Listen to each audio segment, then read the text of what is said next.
Vamos conversar um pouquinho hoje sobre você, sobre esse mundo de empreendedorismo, sobre como tudo começou. Quer contar um pouquinho? A Ai, gente ainda. Oi? pode ser? O que que o As Lucas duas. quer? Ah, Eu tava tentando. bom, mas a gente, eu estou acabando aprendendo, né, a fazer as lives e cada semana acontece alguma coisa diferente. Hoje você parecia desabilitado, estranho, mas aparecia. Mas que bom que funcionou, né? E aí eu até tinha comentado isso. Normalmente a gente começa, fica um número oscilando de quem está ao vivo, de quem não está, que é totalmente diferente. Quando a gente fecha, não sei se você já fez live pelo Instagram, eu sei que Ah, você faz várias, né? Quando a gente fecha é que dá um número real de quem participou, de quantas participações tiveram. sim. Então, vamos falar um pouquinho sobre você, contar quem é a Fabiana, como você chegou até aqui nesse momento? Vamos. Então, quando eu era criança, eu tinha uma necessidade assim de aprender e de ganhar dinheiro também.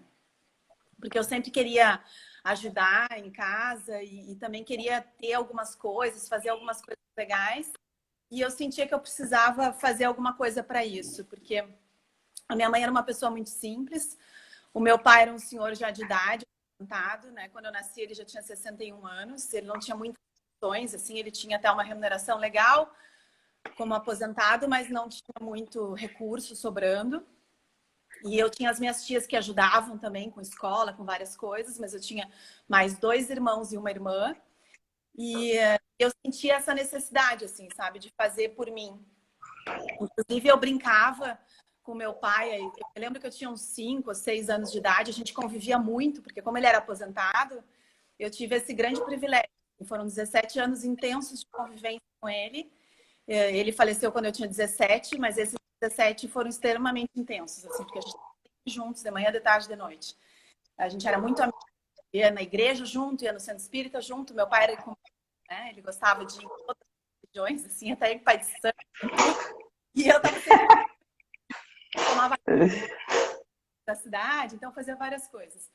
E a minha mãe queria tirar, ela não teve a oportunidade de estudar, então ela precisava trabalhar naquilo que tinha disponível. E eu ia ajudando ela naquilo que ela ia fazendo. Então a minha mãe vendia enciclopédia, né, trabalho, eu ajudava ela a vender também. Como eu era do grupo de escoteiro, eu frequentava a escola, era numa associação de moços, então era um clube. Então eu frequentava lá e tinha muitas famílias, muita gente. Então eu ia oferecer às pessoas o que a minha mãe vendia. E aí a minha mãe me dava parte daquilo que eu conseguia vender. Semi-joia. E aí tudo que eu fazia eu acabava fazendo também. E a partir aí em comércio, né? Eu gostava muito de estudar também, tirei notas boas, nunca precisou ninguém me mandar estudar, fazer tema, nem nada. Era uma coisa minha, assim, isso porque nessa convivência com meu pai e dele ter o cabelo branco, desde que eu conheço por gente, eu olhava para ele às vezes e dizia para ele, pai, vai morrer, né? E ele olhava, é, minha filha, eu falei, pai. Eu disse, não, vai bem cedo. Eu acho que eu vou ter logo, senão eu vou ficar sozinha, né? E não vou ter, sei lá, me formado ainda na faculdade, eu não tenho ainda. Então, eu tinha essa ânsia de estudar e tirar notas boas, porque eu queria me formar muito cedo. Essa coisa de que eu ia ficar sozinha. E realmente eu tinha razão. Meu pai faleceu quando eu tinha 17, eu tinha 18. A minha sorte é que eu tinha backup de pai. Eu tinha meus irmãos mais velhos, que tinham meus pais. Então, eles deram continuidade. Assim, eu pagava a faculdade, outro ajudava numa coisa, outro ajudava na outra, e aí deu tudo certo. Eu já tinha essa questão, assim, então por isso essa coisa de querer trabalhar. Como eu tinha as tias e os meus irmãos, eles disseram, não, tu estuda, vai trabalhar. Então, eu tive esse privilégio de fazer uma faculdade sem precisar me dividir tanto, sabe? E aí, na faculdade, igual eu vendia coisas, porque né, nesse momento que eu entrei na faculdade, foi quando eu comecei a namorar com o Marco também, que é o meu esposo. Ah, É, sim. A gente, essa semana, até tá fazendo 27 anos que a gente tá junto agora. nossa, que É, barato, 27 anos, muita coisa, né? na época, o Marco já trabalhava com varejo, ele tinha uma loja que vendia adulto também. Então, eu pegava produtos lá da loja e levava para a faculdade. Eu ia todo dia para a faculdade com uma mala de roupa e na hora dos intervalos da faculdade, eu vendia no banheiro, eu vendia no pátio, sabe? Em tudo que é lugar. Tinha um monte de cliente, assim, ia vendendo e ia ganhando troco também. E ia tocando a vida. Nath, Marco, O Marcos falou que a Fabi representa muito bem, que não precisa dele. é ele que disse isso. E aí, Ah, eu fui tocando assim a faculdade, eu fiz faculdade na área da saúde, fiz fonoaudiologia, que era o meu sonho, quando era criança eu queria ser médica, mas aí eu achei que com toda essa minha situação de bastante complicado, um investimento muito maior, um tempo muito maior. Então, eu acabei decidindo pela fonoaudiologia, que foi espetacular, porque é uma faculdade que toca várias ciências, né, na área da saúde. Aprendi muito sobre comunicação, sobre processo de aprendizagem também, além das questões de saúde. Trabalhei na fonoaudiologia durante 5 anos, fiz especialização em voz em São Paulo, uma fonoaudióloga espetacular, mundialmente, que é uma das melhores fonoaudiólogas que tem no mundo mesmo, na época, quando eu fiz, que foi em 98, porque eu me formei em 97, em 98 eu já comecei a especialização em São Paulo, na Escola Paulista. A doutora Mara já era uma fonoaudióloga que viajava para a China, que viajava para a Europa, para os Estados Unidos, muito lugar para dar cursos, para dar palestras e publicar. Então, eu aprendi muito com ela sobre processo e rigor científico. Assim. Então, de como montar, de fato, uma pesquisa, de como montar planejamento, como dar aula. Porque, normalmente, esse era um dos caminhos também da área da saúde. Né? No momento que tu fazia especialização e tu te tornava, assim, bastante direcionada para o conteúdo, acabava com a aula também. Então,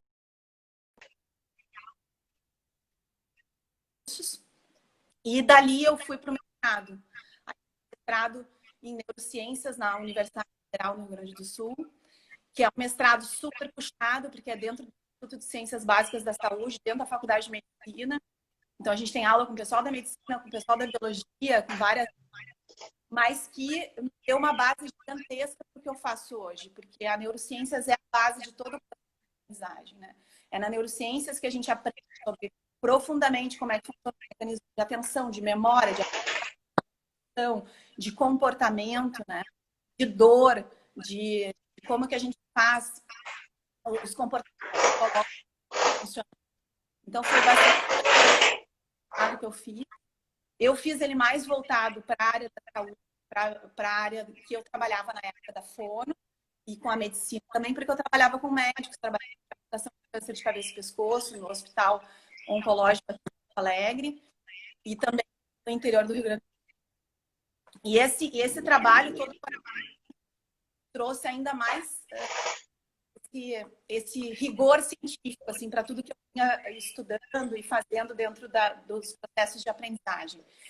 E o trabalho com a reabilitação de câncer de cabeça e pescoço trouxe muito forte a questão humana.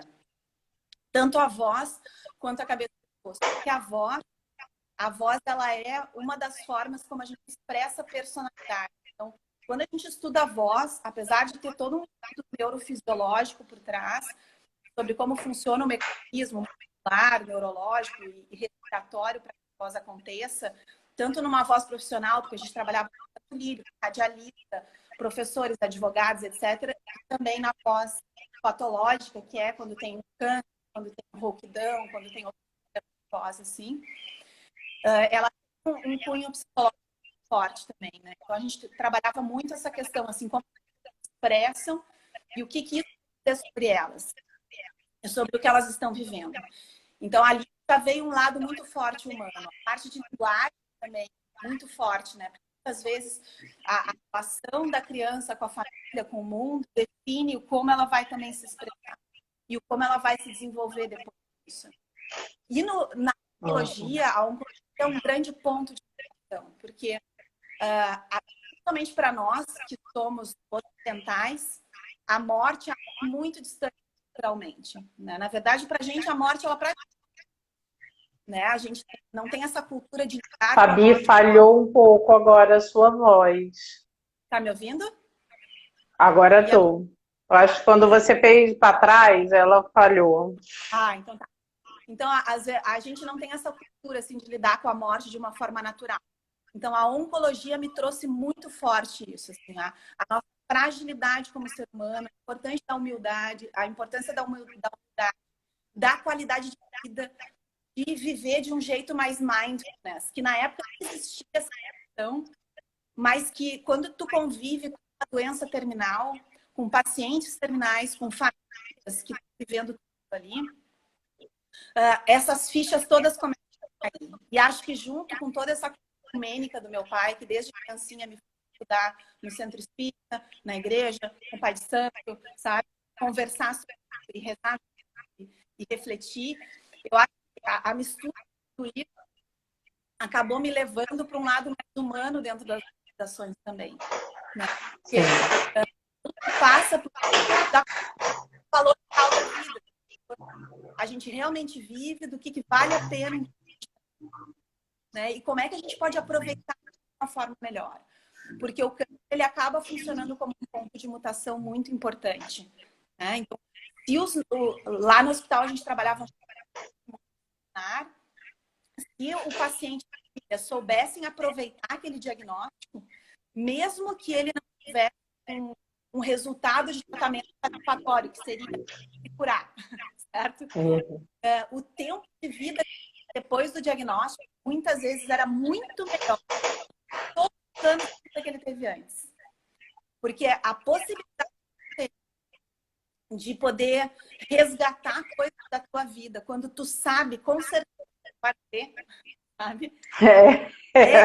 É certeza que todo mundo tem, ninguém quer, né? Todo mundo tem, mas a gente não aceita, né? Então, quando acontece, e se isso cai a ficha de um jeito positivo, era incrível as transformações que a gente via de vida, sabe? Nos nossos e nos familiares também, né? Na qualidade de vida que essas pessoas tinham. Então, apesar da dor, das coisas todas que o tratamento acabam sendo bastante difícil, eu aprendi muito, sabe? Foi um tempo da minha vida assim, que eu não me arrependo nem um minuto de ter vivido. Assim. Acho que foi um dos melhores de todos.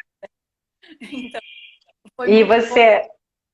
e você acha que tudo isso que você viveu nessa área da saúde, com a neurociência que você fez o mestrado, isso tudo te dá bagagem para hoje tocar o seu negócio? Sim, porque quando a gente começa a enxergar a vida desse formato, a questão do propósito, que faz pouco tempo que ganhou nome, né? Sim. Né? Então, quando a gente começou a fazer todo o nosso trabalho lá no início da produtora, quando o Marco me convidou e disse, olha, tô pensando num negócio assim, porque ele já está dando desde a época da faculdade. Eu, como era muito severa, e conheci o Marco, ele estava no final da faculdade, eu acabava estudando administração junto com ele. Fazer o trabalho de conclusão dele, depois ajudei no MBA, quando ele fez MBA em marketing também, porque eu gosto de estudar, estava de ler e tudo, né? Então a gente começava a conversar muito isso, assim, a gente tem uma vida muito legal, né? A gente se conheceu. Olha quanta gente na vida, às vezes, não encontra a sua cara metade, assim, a vida Sim. inteira, sabe? Só isso já é uma benção. Os dois, sabe? Os dois são inteligentes. Na época, o Marco já tinha até casa para morar. Eu dizia, o trabalho que a gente escolher tem que fazer muito sentido. Porque precisar Sim. mesmo, a gente tinha grandes ambições. Eu nunca quis ficar, né? Assim, sabe? De ter um monte de... E isso não era esse o meu objetivo. Meu objetivo sempre foi viver bem, poder comprar coisas assim, de comer, de beber, legais, assim, que sem pagar muito, sabe? Estar com os amigos e viajar. Né? Então, eu trabalho para corro para comer, mais ou menos isso, assim, né? E gosto de ser feliz, assim, sabe? Então, eu ficava pensando, por fazer, tem que ter muito sentido, sabe? Senão não vai não tem por que fazer, né? Eu tenho que Uhum. eu tenho que aprender, eu tenho que ficar melhor do que eu era antes de começar a fazer aquilo ali. E as pessoas que estão comigo também, né? Porque essas pessoas também têm tempo a perder. Eles podem ter um diagnóstico daqui um pouco mais, ou se não tiverem, eles sempre vão ficar zumbizando a vida. Não quero isso, né? Uhum. Enxergar isso, então eu também quero que todos tenham essa possibilidade de enxergar. Ou quem estiver comigo tenha. Então era isso que isso deu esse sentido, né? E essas bases de processo de relacionamento, de comportamento, de aprendizagem, usou dos nossos processos dentro do franchising. Então, na montagem dos treinamentos de know-how, a essência é a aprendizagem. A essência do franchise é a transferência de know-how, é a transferência de... É, transferência de know-how. Então, não existe uma franqueadora que torna a treinar e desenvolver. A principal coisa que uma franqueadora faz o tempo inteiro é treinar e desenvolver pessoas. É isso que a gente faz o tempo inteiro. Mesmo que o negócio, um é outro é serviço, outro é micro, outro é gigante, não interessa. Tu tem que ensinar o cara A fazer. qual é o propósito, entender quais são os valores, como é que ele faz os melhores desempenhos, né? Então, é um processo o tempo inteiro. Então, a neurociência, o processo de comunicação, trouxe essa base. Depois eu ainda somei, eu senti necessidade, né? Pô, agora eu tô trabalhando, então eu tenho que estudar alguma coisa de gestão. Então eu fiz MBA em gestão comercial na FGV. Né? Aí fiz mais voltado para a área comercial. Aqui no Marco já tinha formação na área financeira e na área de marketing. E depois eu senti nessa coisa dos relacionamentos com pessoas, aprofundar um pouco mais, conseguir que cada um tivesse um aproveitamento melhor do seu potencial também. E aí eu descobri um curso com uma psicóloga amiga minha, que é muito boa, assim, que trabalha com treinamento esportivo. Ela trabalha com clube, atleta de alta performance. E ela trabalha com coaching mental. E ela me falou, Fábio, tu tem que fazer o curso de formação da Sociedade Brasileira de Dinâmica dos Grupos. E eu tinha um pé atrás total com dinâmica, sabe? Uma bobagem, assim. E eu disse, aula, que viagem, que dinâmica de grupo, não tem a ver. Ela disse, não, Fábio, é isso que vai na dinâmica dos grupos é como é que cada pessoa, cada personalidade responde quando está dentro de um grupo. Que papéis que cada um assume. Como que é mais saudável assumir papéis e como que eu migro entre papéis. Porque esse processo que a gente está falando hoje, né, que a gente se propôs a refletir um pouco sobre aprender, desaprender, tá? Tem muito a ver com isso também. Sabe? Quando eu estou em relacionamento com pessoas, eu preciso migrar de papel o tempo inteiro. Se eu assumo sempre o papel de liderança, eu perco o papel de ser o aprendiz, sabe? Porque eu estou sempre liderando. Eu estou sempre orientando, eu estou direcionando, eu estou sempre dando... Então, eu nunca tenho aquela possibilidade de dúvida, incerteza, de estar, sabe? Ser guiado pelos outros também e de gerar essa autonomia no outro. Né? Então, o papel de liderança precisa migrar dentro de uma organização, mesmo que não seja oficialmente. Lá um CEO, que no fim das contas é no dele que estoura mesmo, né? É verdade. Mas precisa trabalhar com times variados. Né? E hoje em dia a gente vê isso acontecer. As empresas de tecnologia, as empresas mais diversas, mais modernas, trabalham com squad que mudam o tempo inteiro, com alta diversidade de pessoas, com diferentes tipos de contratação. Tu tem CLT, tu tem PJ, tu tem pessoa contratada por projeto. E as pessoas não sabem. Então, não é nem só o papel que não é feito. Né? Então, para conseguir essa migração de papéis e o potencial das pessoas aflorarem de fato, elas precisam dessa movimentação, sabe? E às vezes a movimentação física que se faz se reflete numa movimentação emocional, uma movimentação de personalidade, de eu me permitir executar outros papéis. Isso é bem importante, sabe? Então, em alguns momentos, um grupo tem lá franqueado, tem um franqueado que sempre ele reclama, mas se for analisar, não é ele o problema. Ele está sendo um porta-voz, assumindo naquele grupo um papel de porta-voz. Ele pega o energia, assume como dele, ele não se dá conta que o grupo inconscientemente está manipulando ele, certo? É. E aí ele se expõe e ele fala que aquilo não é dele. E se tu sabe analisar melhor, se tem um pouco mais de recurso para isso, tu consegue te dar conta de onde está indo aquele do porta-voz. Né? Não que tu vai trabalhar, porque se tem um porta-voz, existe uma energia no grupo e aquilo ali está no grupo. Tu só não sabe ainda onde está, mas tem que ser trabalhado, porque se empurrar um pouco abaixo de competição, viu? Vai ser pior, né? Então a gente precisa estar atento a isso também, junto com o grupo. Né? Então foi essa formação, foi uma formação extremamente intensa, de quase 2 anos, vivencial e com muito estudo também. Ó, a Elis, que está entrando, minha colega na SBDG, a gente fez, é uma formação muito profunda.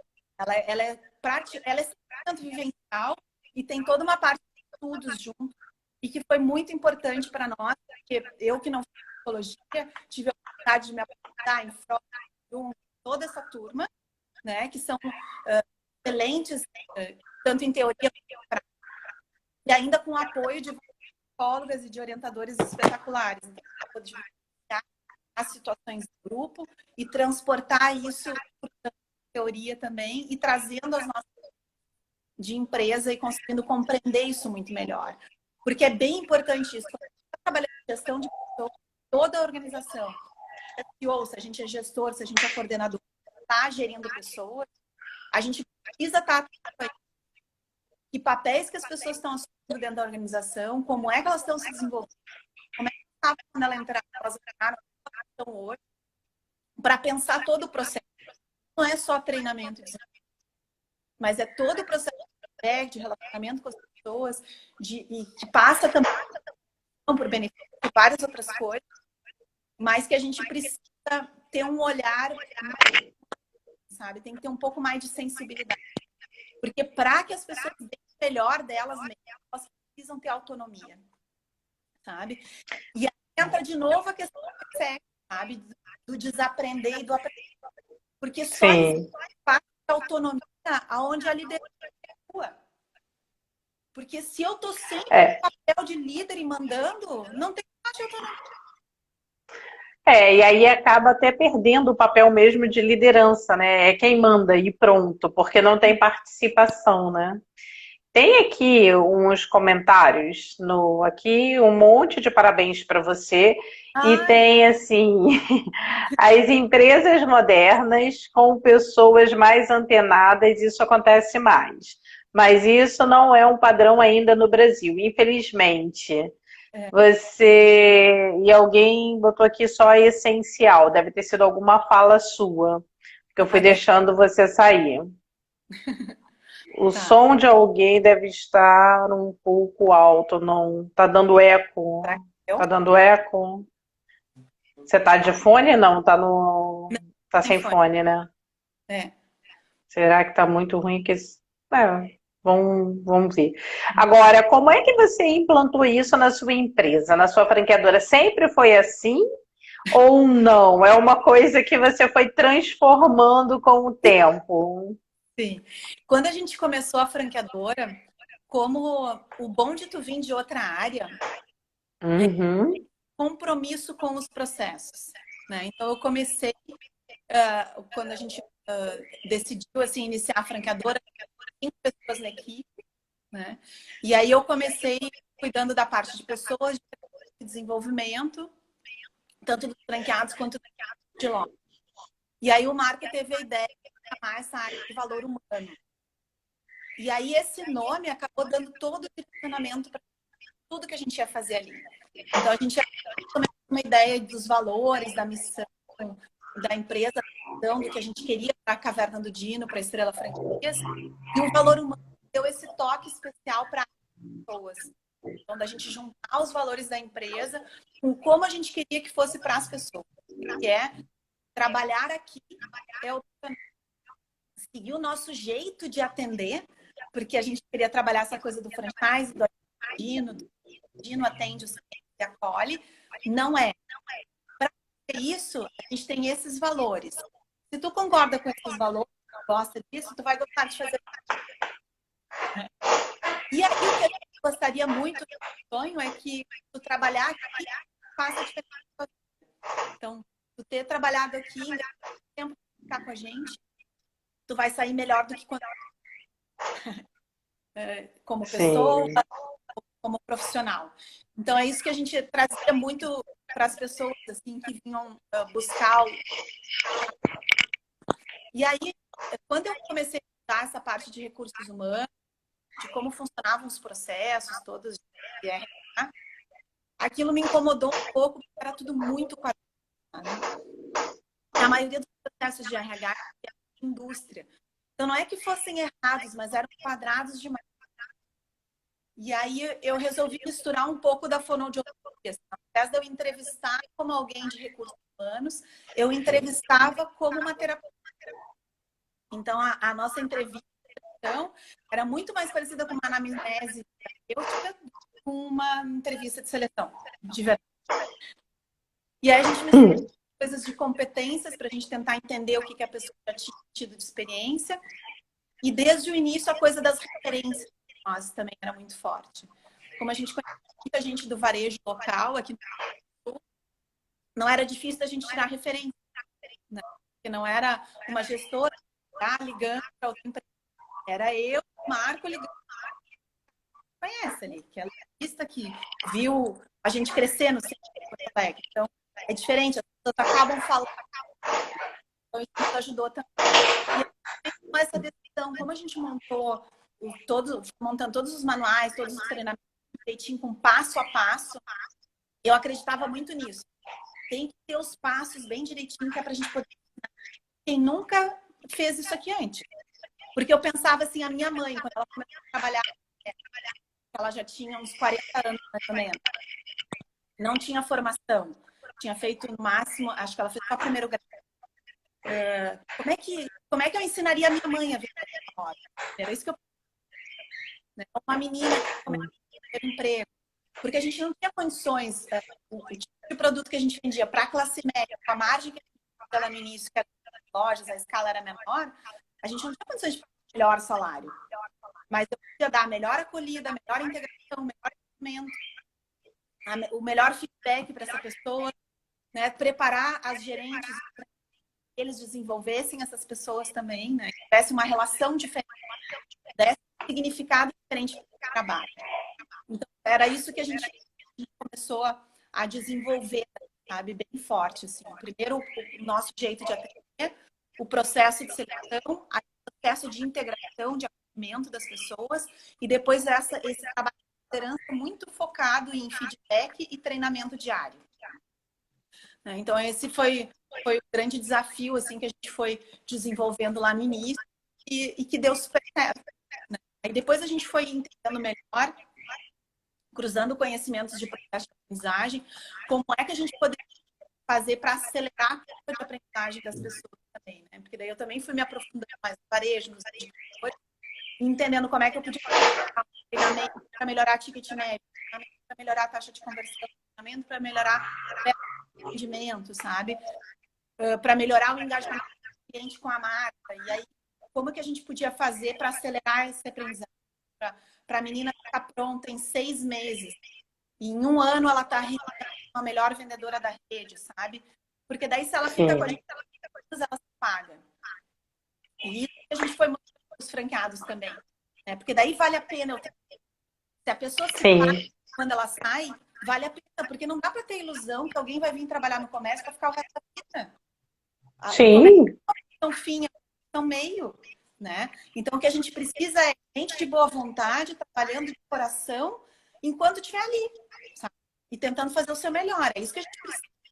Aí, depois que a pessoa sai, que ela fala bem da empresa, né? Que leve esse... E aí, a gente está pronto para captar a próxima e treinar a próxima pessoa. Esse é o trabalho constante de quem trabalha com varejo, né? É o ciclo de vida também do funcionário, né? Ele entra, aprende, dá o seu melhor, né? Absorve tudo e depois vai. Fabi, Tem uma pergunta que veio aqui também, que está perguntando qual está sendo o maior desafio da Estrela Franquia nesse momento de pandemia? Como é que Nossa, está sendo lidar com as pessoas? Vocês estão então, fazendo delivery? Já abriu aí no Sul, né? já abriu. Então, antes de eu falar sobre isso, eu queria falar uma coisa que é básica para nós. Dentro desse processo todo de valor humano, de desenvolver pessoas, a gente conseguiu engajar muito as nossas lideranças. Então, a gente tem muitas gerentes com mais de 10 anos na rede. A gente tem vários franqueados que têm 10, 15 anos de loja com a mesma gerente desde a inauguração. Isso ajudou muito nesse momento da pandemia. Porque a gente tem, além dos dados do WhatsApp, cadastro dos clientes,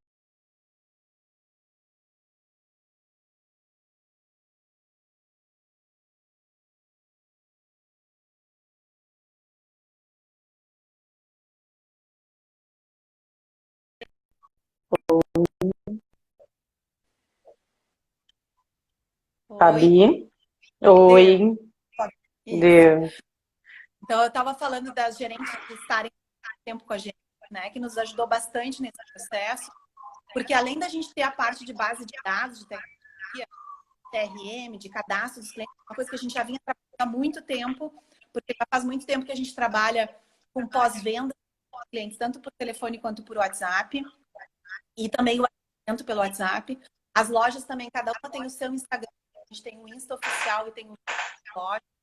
Muito treinamento sobre como atender direct, como posts que a gente está alimentando diariamente, compartilhando novidades, ensinando como fazer histories também, para ter a linguagem da comunidade da loja. O Facebook também, a gente tem o Facebook Pai, os Facebooks das lojas que aplicam.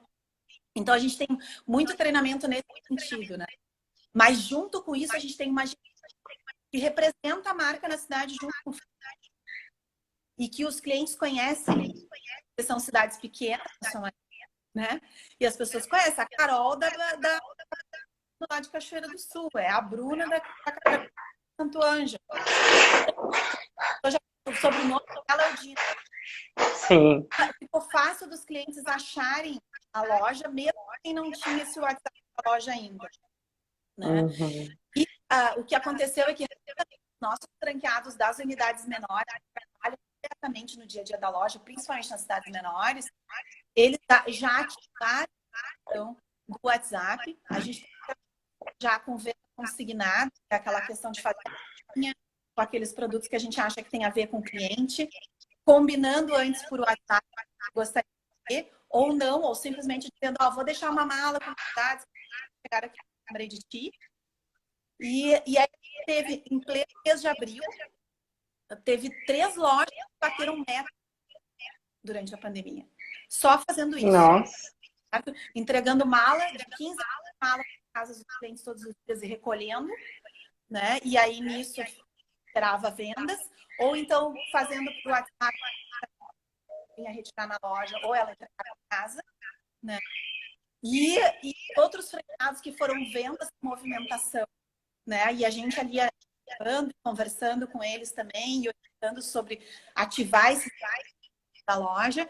Eles começaram também a fazer então, principalmente nas lojas do interior, mais fácil e mais seguro também para se locomover, relacionar, que são cidades dos habitantes, né? Porto Alegre acabou sendo a cidade que mais sofreu, né? Porque é uma cidade maior, e tinha mais casos e tudo mais, então bastante mais cuidado também.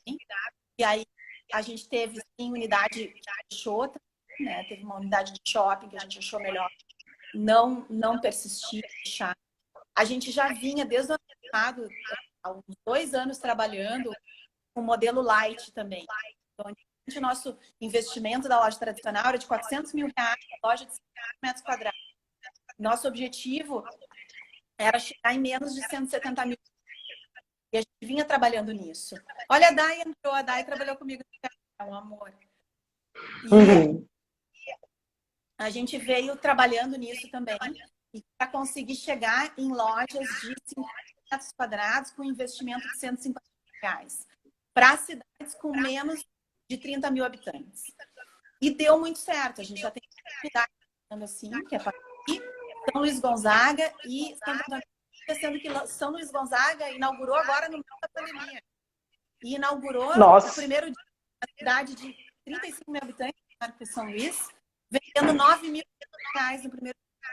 Uma loja de 50 metros. Um mercado que já tem a unidade de Juiz e abriu São Luís Gonzaga.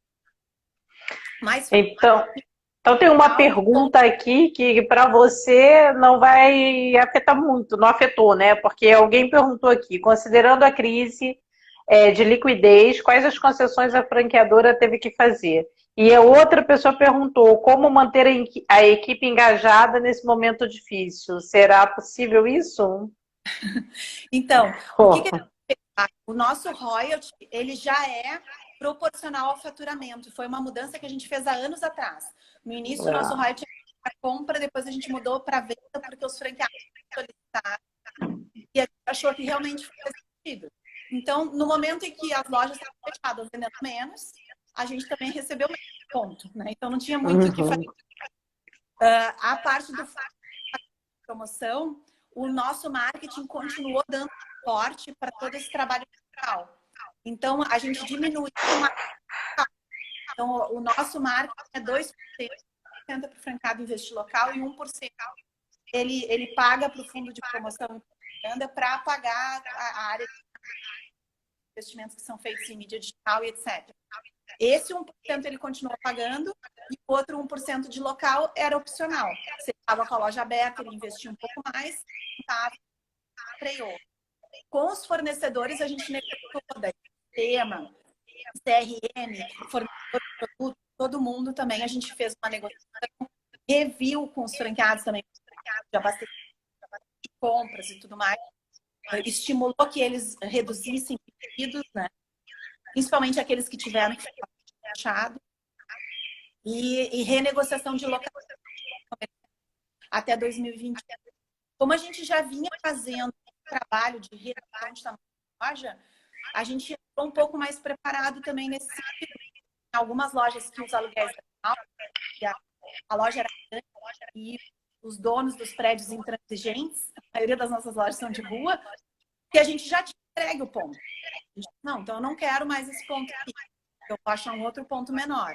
E aí a pandemia, de certa forma, nos favoreceu para aparecer isso daí. Melhores, menores e um terço, quarto do valor que a gente pagava de alojamento. Então, exatamente. Nos ajudou muito. Por exemplo, Gramado foi o caso. A gente tinha oportunidade, já tinha lá 15. E agora a gente conseguiu uma franqueada, uma unidade no melhor e o aluguel. Então, ficou melhor. Vou tomar algumas atitudes assim, que, num primeiro momento, gerava uma ansiedade grande, né? Fechar sempre ruim, né? A gente tá pronto para abrir, não para fechar. Mas a gente precisa estar também a isso. Então, a gente fez muita também. A gente foi muito disponível para os nossos franqueados. Nossos franqueados na sua bastante antigos. Assim, a gente tem franqueados há bastante tempo, tem alguns mais novos, mas a gente fala direto com eles. É normal, assim, não é porque era pandemia. Eles sempre falam com a gente por WhatsApp, e-mail, por telefone, comigo, com o Marco, qualquer pessoa lá da franquia. Né? A gente está em todos os grupos também, no grupo de gerentes, no grupo do Dinocrédito, nosso próprio, no grupo do sistema, no grupo... Todos os grupos a gente está. Então, eu acho que isso também facilita. Ter uma rotina, uma cultura de comunicação ajudou bastante. A gente fez umas 2 reuniões, assim, todos os virtuais. O resto foi resolvendo com eles no dia a dia. E a gente tem uma reunião agora, que antes era e agora, durante a pandemia, virou uma semanal online, com a área comercial. E aí, nessa reunião semanal online, a gente convida os franqueados a participarem também. Então, eles participam também, acompanham essa reunião, colocam também as suas preocupações e tudo mais, né? E uma coisa que eu acho que a gente reaprendeu, sabe, o tempo todo, eu me lembro quando a gente começou a franqueadora, quando um franqueado tinha um nervosa, um ataque de chique, um negócio, sabe? Ou uma gerente, a gente ficava muito bravo, sabe? A gente ficava muito nervoso, assim, com aquela situação, sabe? A gente achava, não pode, como é que a pessoa é tão educada, fala desse jeito no grupo, no telefone, tá, né? Com o tempo, a gente aprendeu a sublimar. Tipo, se o cara tá reclamando é porque ele tá no jogo. Então, deixa eu falar, vamos resolver, sabe? Então, outro dia, aqui no interior de Santa Catarina, pesquisa de fornecedores, deu um protocolo lá no nosso sistema, porque nesse meio tempo a gente mudou de sistema também. É um sistema melhor e o suporte é muito melhor também. E daí deu um auê, assim, no grupo, começaram um monte de reclamar. E aí, daqui a pouco, elas mesmas já começaram a pedir desculpa, sabe? Porque se tu deixa a pessoa, chega uma hora que ela começa a ficar com vergonha, né? De ficar, Sim. assim, gritando, se expondo. E eles mesmos começam a pedir. Daí eu disse, o grupo é para isso mesmo, né? A gente trabalha junto, nós somos uma equipe. Vocês não puderem falar para nós o que vocês estão sentindo, que está nos... Vocês vão falar para quem? Né? Tem que falar, isso aí mesmo, sistema bom é quando ele não aparece. Né? Quando tu atende o cliente, a coisa flui e tu nem percebe que tem sistema. E é isso que vai acontecer, porque esse sistema é muito bom, vai dar tudo certo. Eu só preciso agora que vocês me ajudem a objetivar qual é o problema, para eu poder ajudar vocês a resolver. Então, daí elas começaram uma por uma. No meu foi esse caso. Então, tá. Passei tudo lá pro pessoal do sistema, e eles começaram a entrar em contato, mas se fosse uma outra época, eu, sei lá, eu tinha surtado, sabe? Porque a gente tem essa angústia, essa responsabilidade, querer resolver tudo, já achar que não pode errar. Principalmente a gente... Mas você não acha que essas pessoas ajudam a gente a melhorar? Porque às vezes tem muitos que estão insatisfeitos, mas não abre a boca, fica quieto, são piores. É melhor falar. Claro! E você conseguir resolver, né? Isso, por isso, e foi isso que eu fui aprendendo ao longo do tempo também, à medida que eu fui amadurecendo.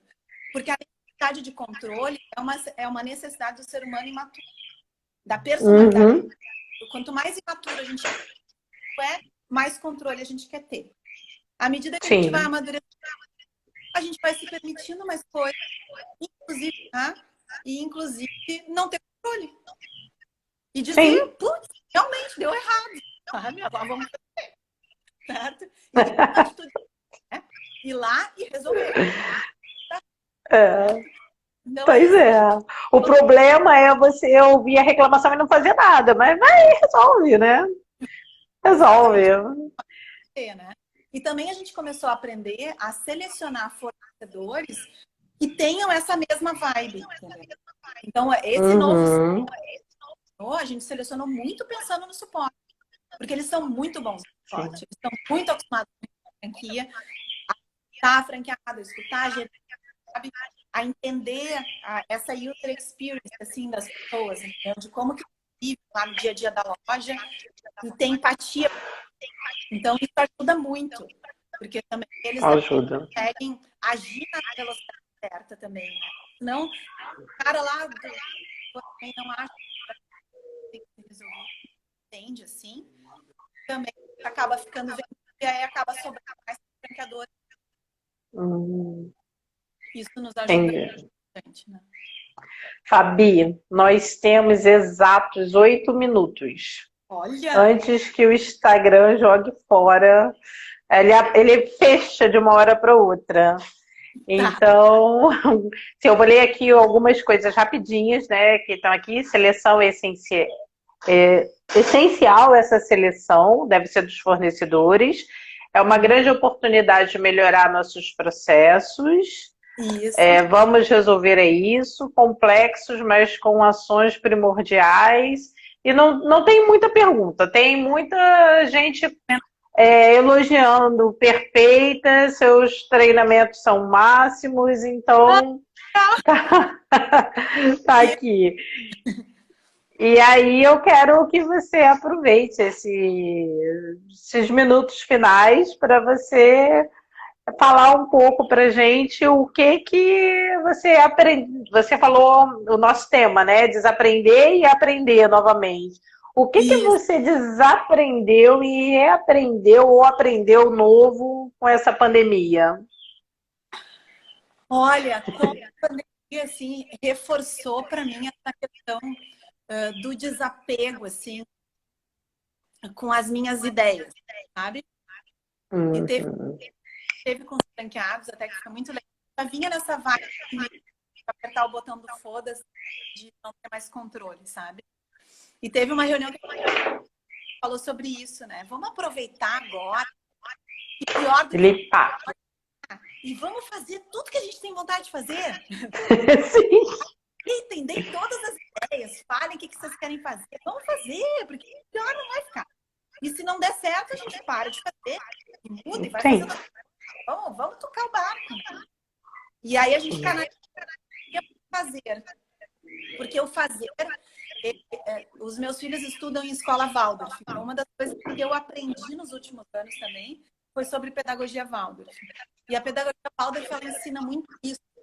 O fazer, ele vem a sentir, assim. Né? Então, eu sinto, e aí eu aprendo. Aí vai para o cognitivo de verdade, né? De um jeito que faz sentido. E só o que a gente sente faz sentido. Né? Então, Sim. a gente começou também a... Vamos abrir mão das nossas e vamos acreditar um pouco mais naquilo que a gente está sentindo. Né? Porque esse é o momento da gente aplicar mesmo. Porque como ficar pior, né? Não tem. Né? Então, vamos conhecer um pouco mais, assim, para ter mais os potenciais. Né? E aí a gente teve um webinar até da BF, que foi a Andrea Bisker, que eu adoro escutar ela falar. E a Andrea traz muito essa questão das certezas, né? Ela fala que as certezas envelhecem, né? Então, foi uma das coisas que mais me bateu, assim, né? Porque daí fechou com isso que a gente já vinha pensando. De ter tanta certeza. Vamos explicar mais as coisas, vamos explicar mais, vamos fazer as coisas de um jeito diferente. E com as nossas equipes, a gente começou a ter reunião online às 9 da manhã e 15 da tarde, todos os dias, né? Com a nossa equipe da franqueadora. Nosso trabalho deu muito mais nesses últimos tempos, cada um na sua casa, dentro do escritório. Porque dentro do escritório, às vezes, eles mandavam uma sala para... E agora a gente se fala, sabe? Sim, é verdade. O outro em qualquer lugar e dá certo, sabe? A gente consegue se entender e consegue as coisas andarem. Então, o quanto, às vezes, essa coisa de tu achar que porque as pessoas estão presenciais, elas estão ali, não necessariamente, às vezes, só o corpo trabalhar, né? E não tem garantia. Então, o quanto a gente pode, de fato, olhar no olho das pessoas, entender o que está acontecendo, né? Dar os feedbacks. Então, reforçou também muitas coisas que a gente já vinha trabalhando há muito tempo no valor humano e no desenvolvimento de gente, que são coisas muito simples e que precisam ser trabalhadas cada vez mais agora, nesse momento de retomada, com o carinho também, né? Que essa humildade, esse acolhimento de coração, né? De dizer, gente, mesmo estando de máscara, álcool gel, que bom te ver aqui de novo, sabe? Como é bom a gente poder voltar a andar na rua, a ter liberdade, né? Como é que tu tá te sentindo? Tá conseguindo voltar a trabalhar? Como é que tá, sabe? Então, a gente poder fazer isso antes de vender, antes de fazer coisas que a gente queira fazer, ou que a gente veio buscar ali na cidade, né? E fazer isso de coração, de verdade, sabe? Eu acho que esse é um ponto bem... E fazer isso com as pessoas que trabalham também, sabe? Até porque, né, a gente fala muito, mas a pandemia é novo para todo mundo, né? Até para vocês, franqueadores. Ninguém nunca passou por isso antes, né? Então, da mesma forma que eu vejo que fica muita gente pensando o tempo todo no empregado, mas no empregador também, né? Nem todas as empresas são milionárias e não vão sofrer. Muitas vão sentir mesmo o que está acontecendo e vai demorar a passar financeiramente para algumas. Então, também é muita cobrança, né? E que bom que você já tem esse ambiente na sua empresa e que bom que vai continuar sendo e que esse momento foi um momento de aproximação, né? Eu tenho visto algumas pesquisas que comprovam exatamente isso, né? O isolamento está sendo mais aproximador do que outras coisas. Eu tenho uma amiga que eu falo muito mais com ela hoje do que eu falava. Às vezes passava, às vezes, 2, 3 meses sem se falar e hoje a gente se fala quase que diariamente, né? Não, isso é doido. Eu tenho amigos também que ele come no almoço, eu sei que ele come na janta, que eu, tá? Eu não falava desse jeito antes de tudo isso acontecer, né? E até essa coisa de apoiar uns aos outros, sabe? Como Sim. colegas, e de ter uma rotina também de, em alguns momentos do dia, estar em contato com as pessoas que me chamem, para saber como é que elas estão. Bem contigo, tá tudo bem com a família? Tá precisando de ajuda, sabe? Porque daqui um pouco alguém vai fazer isso por ti também, porque também vai precisar desse olhar, desse colo, sei lá, sabe? Em algum momento, né? É um momento bem disso, assim, ao mesmo tempo que tem um isolamento físico, tem essa oportunidade também da gente poder se relacionar mais de perto, as pessoas estão mais abertas e querendo isso, né? Sim, sim. É o momento de aproveitar mesmo, né? De E eu aproveitar. acelerada nisso, também, né?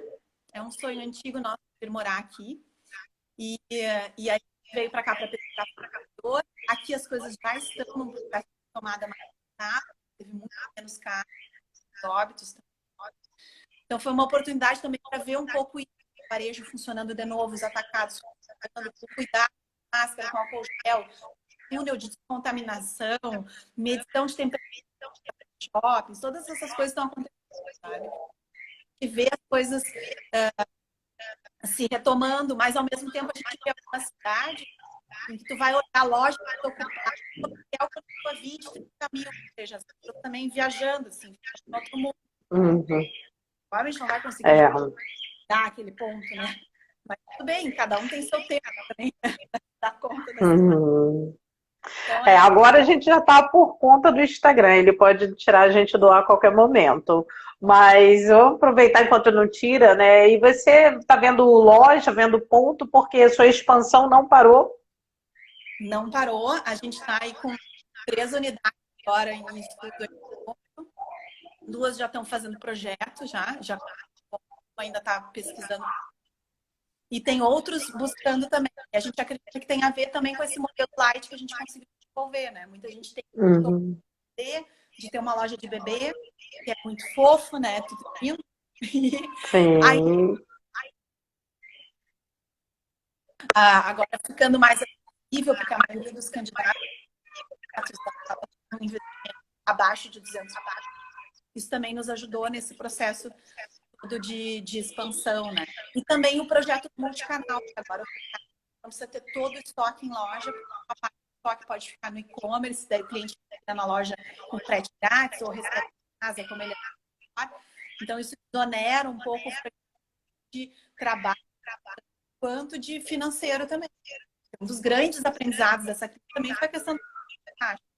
A gente sempre teve essa máxima dentro da empresa, caixa e rei, mas agora todo mundo entendeu de fato o que quer dizer isso. Fazer mais com menos, né? Então, esse novo formato que a gente desenhou aí, que mistura o digital, né, com o estoque físico, ajuda muito nesse. Então, são menos fornecedores franqueados, gerir menos dinheiro, né, menos dinheiro em estoque e, ao mesmo tempo, atender o cliente com uma qualidade maior, né? E a gente, sim, ó, tem alguém...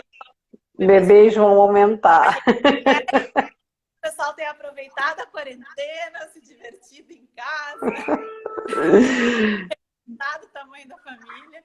E vamos ver se tem um baby boomer de bebês da pós-Covid. Pois é, pós-Covid, né? E você está vendendo também pelo e-commerce, né? Isso, a gente está vendendo pelo e-commerce também. Então, a gente está vendendo do jeito que o cliente quiser. Então, agora, o que a gente tem falado para os clientes é isso. O processo durante a pandemia, tomada, como que tu prefere? Receber em casa? Tu quer comprar em casa? Quer tirar foto? Te passo tudo pelo WhatsApp? Tu quer que eu te mande o link do e-commerce? Tu prefere aqui no Instagram mesmo? Tá fazendo assim, né? Então, do jeito que o cliente quiser, é o jeito que a gente está fazendo. Então, tendo esse cuidado.